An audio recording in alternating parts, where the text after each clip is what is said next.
Just over 10 years ago, in 2012, a team of construction workers in San Francisco were on a landscaping project in Hyde Park when something unusual happened. You see, while digging under the sidewalk, they came across something big, something historic, swaths of concrete and old bricks which were impeding their progress. There were even robust steel bars, which to the best of their knowledge should not have been there, and hence archaeologists were quickly called in to investigate. What they discovered were the remains of the most catastrophic earthquake in US history, a discovery very much in line with an old European saying, "Be careful where you dig, you might just uncover something horrible." As it turns out, the same could be true of the new continent. The bricks that the workers uncovered were the remnants of the old San Francisco City Hall, a once glorious example of forgotten American architecture that was severely damaged in the 1906 earthquake and subsequently demolished, leading me to wonder, why were the ruins of something so magnificent, the city's town hall, just paved over and forgotten? Stay tuned to find out, as this is the story of San Francisco's Lost City Hall. I'm your host Ryan Socash, and you're watching It's History. We've all made the mistake of offering up our personal information to the wrong online shop, and the next thing you know, the spam just starts flooding in. I've also done it, and basically what happened here is that your information was sold to data brokers. But with the correct awareness and some simple steps, you now have the power to remove your personal data that is exposed online. Delete Me is a fantastic service that will erase your personal data from people search websites. I'm talking about hundreds of data brokers selling your information. And it's an ongoing process. Once they clean house, they'll keep scanning for new data that shows up so they can remove that also. Thanks to Delete Me, I could remove old listings containing my vital records like former addresses, professional background, and even family photos. So that's all to say that with Delete Me's ongoing monitoring, I feel confident that I can continue enjoying the privacy everyone deserves. I'd encourage you to do the same. According to the Guardian article I recently read, just one click on the wrong junk mail can lead to a full-on deluge, resulting in piles of unwanted mail, some of which might even look legitimate. So if you want to get your personal information removed from search results on the web, go to joindeleteme.com/Socash. Delete Me is offering 20% off their privacy plans to all my viewers with code Socash. Again, that's joindeleteme.com/Socash, promo code Socash. Thank you, Delete Me, for sponsoring this video, and now, back to the story of San Francisco's Lost Town Hall. Curiously enough, the 1906 earthquake was not the first time that San Francisco's City Hall was destroyed. You see, the city's very first municipal building was located on the west side of Portsmouth Square, but it was purely a temporary affair. After the city chapter was adopted in 1850, the so-called Graham House, situated on the corner of Kearny and Pacific Streets, was selected as the first proper city hall.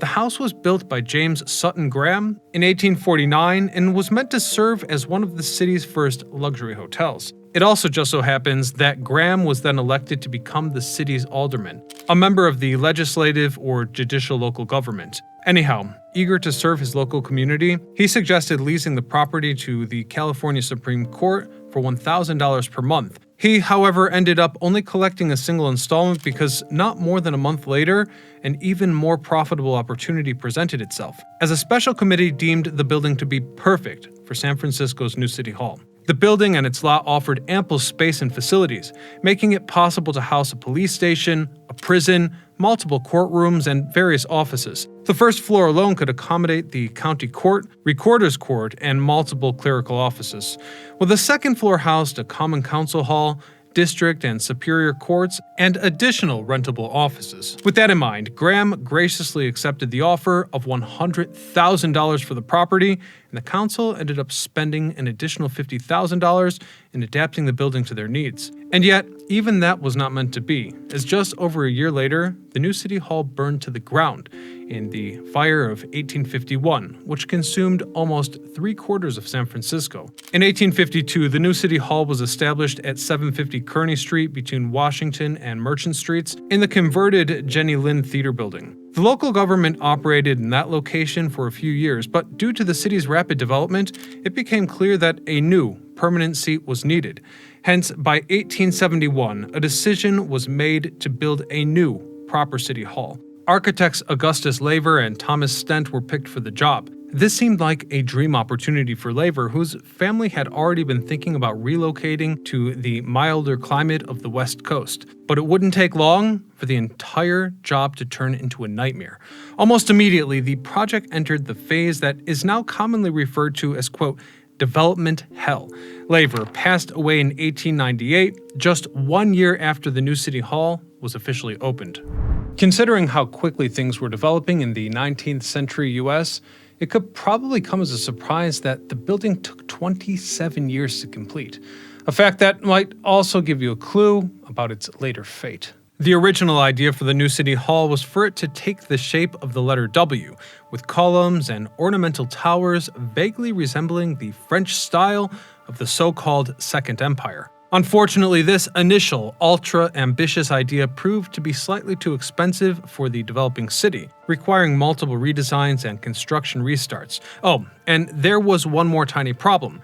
The location picked for the new City Hall used to serve as the city's cemetery, a final resting place for more than 8,000 deceased individuals. So before construction could properly begin, thousands of coffins had to be moved, and this process went well throughout the 1870s. If one were superstitious, they might even claim that this was not the best of omens. But even beyond that, it's unclear why this sandy and often wet terrain was chosen as the site for the new City Hall. But what is conspicuous is that it simply was not suited for such a grandiose and Parisian-style building. We don't know much about the original design process, as most documents were lost in the earthquake. Still, we do know that San Francisco was buzzing with rumors of endless conflicts between the architects and the city council. What's more, constant accusations of favoritism were present. It's said that the work was contracted to shady, unproven parties. Unsurprisingly, as construction dragged across decades, the initial budget of $1.5 million skyrocketed to over $4 million. And we're talking 19th century here. So that was a lot of money.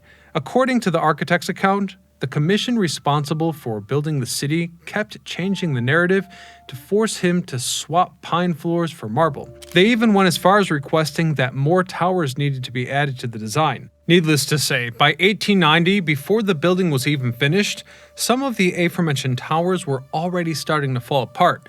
This decay was swiftly followed by a very popular rumor circulated around San Francisco, alleging that the building's columns were hollow and only filled with street sweepings, whereas engineers also questioned the integrity in general. You see, without documentation, it's hard to assess whether the architects considered the increased load caused by swapping things like pine for marble. One thing is for sure though, such last-minute changes were surely causing chaos at the construction site.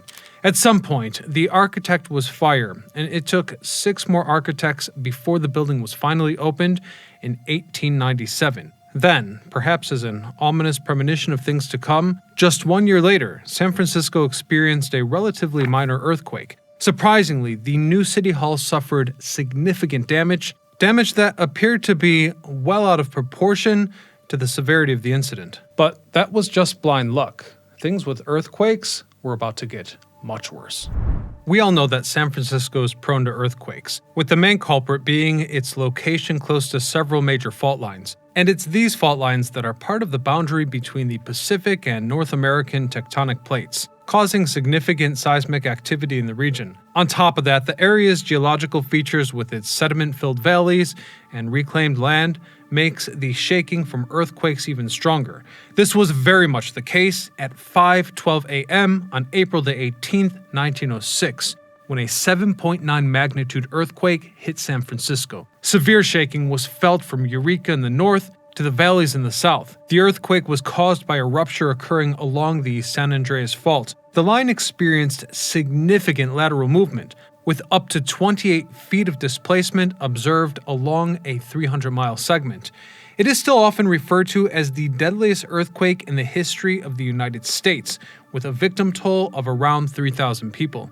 The following fires devastated San Francisco, wiping out over 80% of the city's infrastructure. Those fires burned for several days as they were fueled by ruptured gas pipes. Now, it's been alleged by many that City Hall collapsed in seconds, showering the area with bricks, stones, and steel. When the fires were put out, the building was deemed a total loss. and the authorities were called in to assess the damage. Perhaps most visually jarring was the majestic dome, which had suffered extreme damage, and hence became a symbol of the earthquake, to the point that photographs of it were included in some postcards. That being said, a post-disaster report found that the construction itself was actually solid, and the rumors of the hollow columns were utterly unfounded, though the building's design was quite antiquated and entirely unfit for California's earthquake-prone circumstances. One of the survivors, the famous tenor Enrico Caruso, who was performing at the Grand Opera House before the earthquake, was so terrified by the event that he vowed never to return to San Francisco, a promise that he would keep. In 1909, the demolition process of the Old City Hall began and took around 7 years in total. In 1916, the remaining building pieces were sold for a measly $2,300. The purchasing party committed to finish the demolition within just 40 days. Though when the crew came across what they believed to be the old treasurer's vault, they feared it might take much longer to take such an imposing structure down.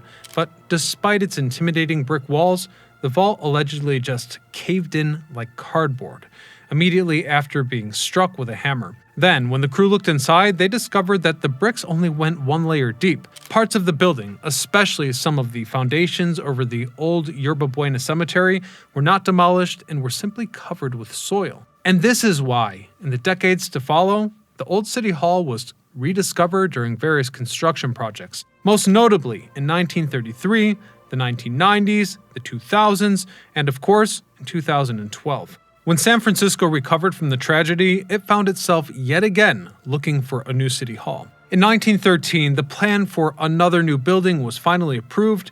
The designer this time was Arthur Brown Jr., who became one of California's most beloved architects. The building was completed in 1916 and luckily stands to this very day. In 1954, none other than Marilyn Monroe married the legendary Joe DiMaggio right there at the new San Francisco City Hall. And then later, in 1978, a more shocking event unfolded, which, like the former, is not without its tragic stories, such as the 1978 assassination of Harvey Milk, which took place there. But that's a topic for another episode. It might be tempting to blame the tragic collapse of the City Hall on that insatiable ambition of post-Gold Rush California, but as I hope this episode has shown, the issue is much more complex than that. As with many of our stories here on its history, the lost City Hall of San Francisco tells the tale of a city growing too quickly for its own good. But don't get me wrong, human ambition is definitely a part of the narrative here, with the decision makers in San Francisco desperately trying to outdo Paris in the art of architecture. However, it also tells the story of the unstoppable force of nature clashing against human expansion, leading me to wonder, could that original building have ever been salvaged? Let me know your thoughts in the comment section below. Make sure you hit the subscribe button so you don't miss what we do next. Otherwise, until next time, this is Ryan Socash, signing off.